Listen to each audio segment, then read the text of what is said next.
예전에 한 목사님이 이런 이야기를 들려준 적이 있습니다. 집에 작은 금이 하나 생겼다고 합니다. 처음에는 정말 작은 금이었습니다. 시골이었기 때문에 이 정도 틈은 괜찮겠지 하고 신경 쓰지 않았다고 합니다. 그러면서 나중에 고치면 되겠지 하고 두었다고 합니다. 그리고 이제 여름이 오고 몇 달이 지나고 장마철이 되자 그 작은 구멍으로 물이 스며들기 시작했다고 합니다. 그리고 겨울이 되자 물이 얼었다 녹았다를 반복하면서 그 금이 점점 더 커졌다고 합니다. 그래서 결국엔 몇 년 뒤에는 벽 전체를 뜯어내고 다시 공사를 해서 더 많은 돈이 들었다고 말씀을 하셨습니다. 우리의 인생은 살아가면서 눈에 보이는 사건에만 집중할 때가 참 많이 있습니다. 그러나 하나님께서는 언제나 사건보다 그 사건의 원인을 보게 하십니다.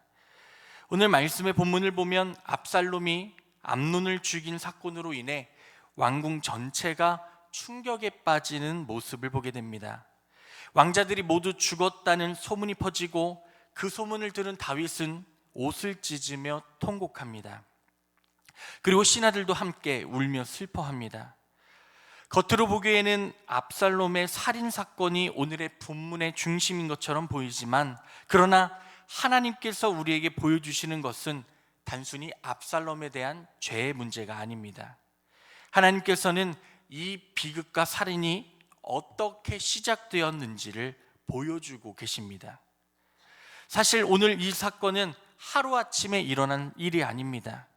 말씀 사무엘 하 11장으로 거슬러 올라가면 다윗이 밧세바를 범하였고 그 죄를 감추기 위하여 누구를 죽이죠? 우리아를 죽였습니다. 하나님께서는 나단 선지자를 보내셔서 그의 다윗을 책망하였고 다윗을 회개하게 하셨습니다. 그러나 하나님께서는 그 죄의 결과가 그의 가정 가운데 결국에는 남게 될 것이라고 말씀하시면서 칼이 내 집에서 영원히 떠나지 않을 것이다 라고 말씀하십니다. 그 말씀은 시간이 점점 지나면서 현실이 되어 나타나기 시작했습니다.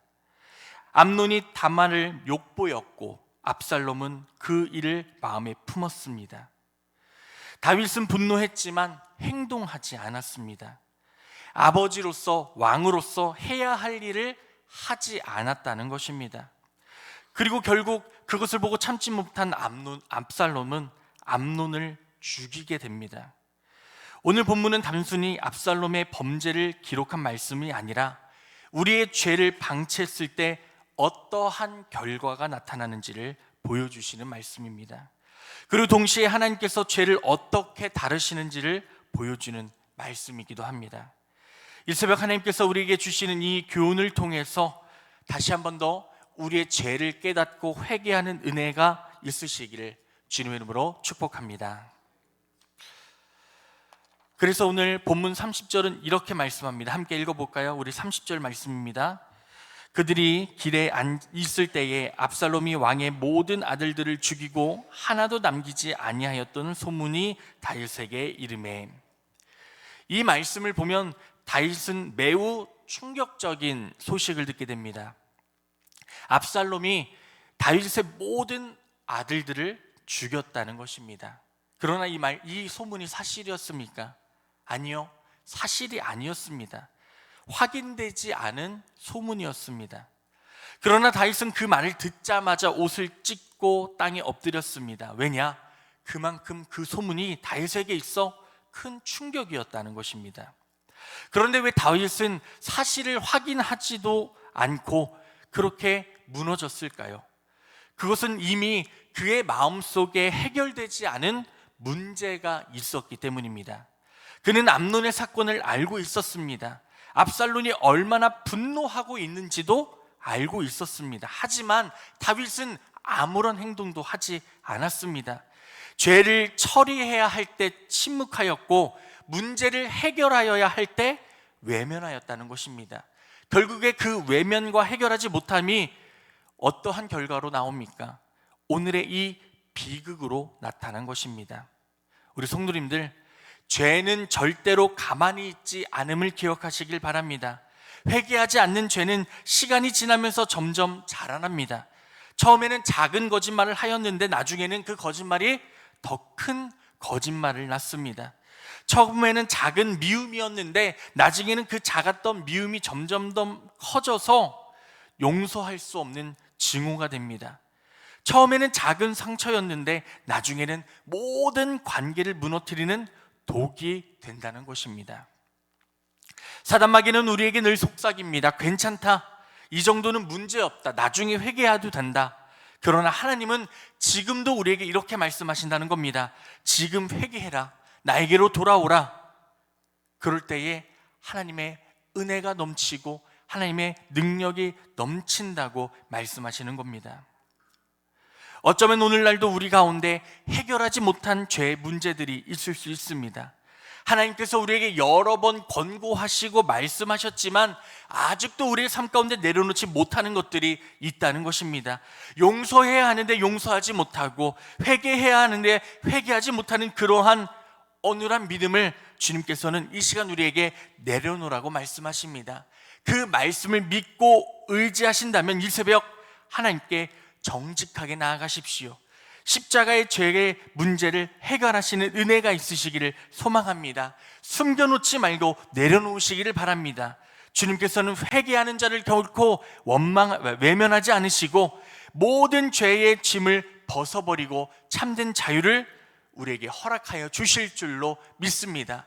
그러한 은혜가 이 새벽 우리 가운데 차고 넘치기를 주님의 이름으로 축원합니다. 그리고 두 번째는 하나님은 반드시 감추어진 것을 드러내십니다. 이 말씀을 보면 왕궁 전체가 큰 혼란에 빠졌다고 기록합니다. 모든 왕자들이 죽었다는 소문 때문에 모두가 절망하고 있었습니다. 그때 누가 등장하죠? 요나답이 등장합니다. 그는 왕자들이 다 죽은 것이 아니라 암논만이 죽었다고 말합니다. 결국 그의 말이 사실로 드러나게 되죠. 여기서 우리는 중요한 사실을 발견하게 됩니다. 사람은 진실을 숨길 수 있지만 하나님은 진실을 반드시 드러내신다는 것입니다. 다윗은 암논 사건을 덮어두었습니다. 왜냐? 시간이 지나면 괜찮아질 거라는 생각이 있었을 것입니다. 하지만 하나님은 그냥 그것을 지나가게 두지 않으셨습니다. 결국 감추어진 문제가 더 큰 사건으로 드러나게 되었다는 것입니다. 그래서 민수기 32장 23절은 너희 죄가 반드시 너희를 찾아낼 줄로 알라라고 말씀합니다. 사람은 다른 사람을 속일 수 있습니다. 심지어 자기 자신도 속일 수 있습니다. 그러나 누구는 속일 수 없을까요? 하나님은 속일 수 없습니다. 왜냐하면 하나님은 우리의 중심을 보시는 분이시며 이미 우리의 모든 상황과 환경, 우리의 말 한마디 한마디까지도 다 알고 계시는 분이시기 때문입니다. 심지어는 뭐까지 세시죠? 우리의 머리털까지도 세신다고 말씀하시잖아요. 그만큼 하나님은 우리의 모든 것을 알고 계시기 때문에 우리가 그것을 숨기려고 한다 할지라도 하나님은 이미 다 알고 계심을 우리들 기억하시길 바랍니다. 그런데 하나님께서 죄를 드러내시는 이유는 우리를 망하게 하기 위해서가 아닙니다. 우리를 살리기 위해서입니다. 병원에 가면 의사가 병을 발견합니다. 그 이유는 뭐죠? 환자를 죽게 하기 위해서가 아니라, 환자를 정죄하기 위해서가 아닙니다. 환자를 치료하기 위해서 그 병을 발견하게 됩니다. 마찬가지입니다. 하나님께서 우리의 죄를 보여주시는 이유는 우리를 회복시켜 주시기 위함임을 꼭 기억하시길 바랍니다. 말씀을 통해 우리의 잘못을 깨닫게 하시는 것도 회복을 위한 은혜이며, 말씀을 통해 마음이 찔리게 하시는 것도 회복을 위한 은혜라는 것입니다. 그런데 가장 무서운 것은 무엇입니까?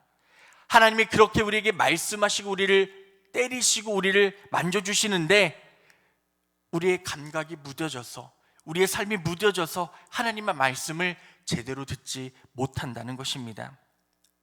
사랑하는 성도님들, 오늘도 하나님께서는 우리에게 말씀으로 우리의 삶을 비추고 계십니다. 혹시 나에게 주시는 말씀이 있지는 않습니까? 혹시 나에게 주시는 마음의 감동과 은혜가 있지는 않습니까? 그때에 우리의 교만을 내려놓으십시오. 회개하십시오. 다시 시작해 보십시오. 그럴 때에 하나님께서 우리에게 더욱더 큰 은혜를 주사 우리의 심령을 변화시키는 사랑의 말씀과 그 길을 우리에게 붙여 주실 줄로 믿습니다. 하나님 앞에서 더욱더 깨끗한 심령으로 나아가 승리하는 우리 모든 성도님들 되시기를 소망합니다.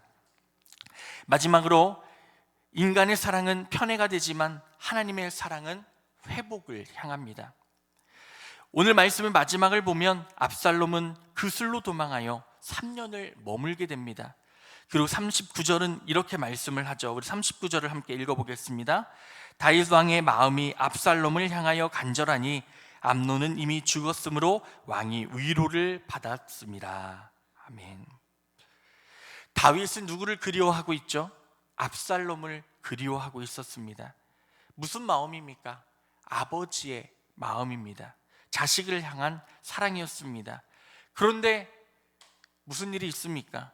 문제는 아직 해결된 것이 아무것도 없다는 것입니다. 압살롬이 회개했습니까? 아니요. 압살롬은 회개하지 않았습니다. 암논의 죽음에 대한 문제도 하나도 해결되지 않았습니다. 그런데 다윗의 마음은 오직 누구에게만 향하고 있습니까? 자신의 아들인 압살롬에게 향하고 있었습니다. 사실 다윗은 이전에도 자녀들에게 약한 모습을 보여준 적이 있습니다. 암논이 잘못했을 때도 제대로 다루지 못했고 압살롬에게도 마찬가지였습니다.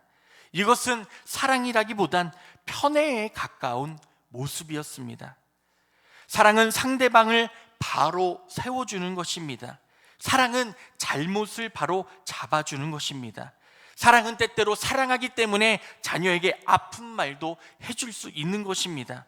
그러나 편애는 잘못을 보면서도 눈 감아 주는 것입니다. 그것은 무엇입니까? 그 편애로 말미암아 결국 나의 자녀를 망하게 만드는 것이라는 겁니다. 하지만 하나님의 사랑은 결코 우리를 편애하지 않으십니다. 하나님이 우리 성도님만 사랑하십니까? 그러세요? 그러면은 한 분만 예배 드리셔야죠. 그렇죠? 하나님이 한 분만 사랑하시기 때문에 하나님은 우리 모든 성도님들을 사랑하고 그 은혜 자리로 나오시기를 원하십니다. 그것을 믿으시기를 바랍니다. 왜냐하면 하나님은 우리를 진정 죽기까지 사랑하시기 때문입니다. 그렇기에 우리는 하나님의 그 사랑을 다시 한 번 더 기억해야 합니다. 하나님은 우리를 절대 포기하지 않으시며 우리가 넘어져도 다시 일으키시고 그리고 죄를 지어도 우리를 회개의 자리로 부르시는 분, 그분이 바로 우리의 아버지이신 하나님이시라는 것입니다. 하나님은 우리가 멀리 다시 돌아오기를 기다리시며 창탕자를 기다리던 아버지처럼 오늘도 우리를 기다리고 계십니다. 그래서 하나님의 사랑은 다윗처럼 편애가 아니라 회복의 사랑이라는 것입니다. 사랑하는 성도님들, 하나님은 우리를 너무나 사랑하십니다. 그 사랑에 살고 계신다면 언제나 어디서나 나의 뜻대로 살아가는 것이 아니라 나의 삶의 지혜로 살아가는 것이 아니라 하나님이 주시는 그 사랑의 은혜로 거듭날 수 있는 믿음이 되시기를 주님의 이름으로 축원합니다. 오늘 본문은 다윗의 가정의 비극을 기록하고 있지만 사실 우리의 삶에도 적용해 볼 수 있는 말씀이기도 합니다. 죄를 방치하면 결국 더 큰 아픔으로 돌아옵니다.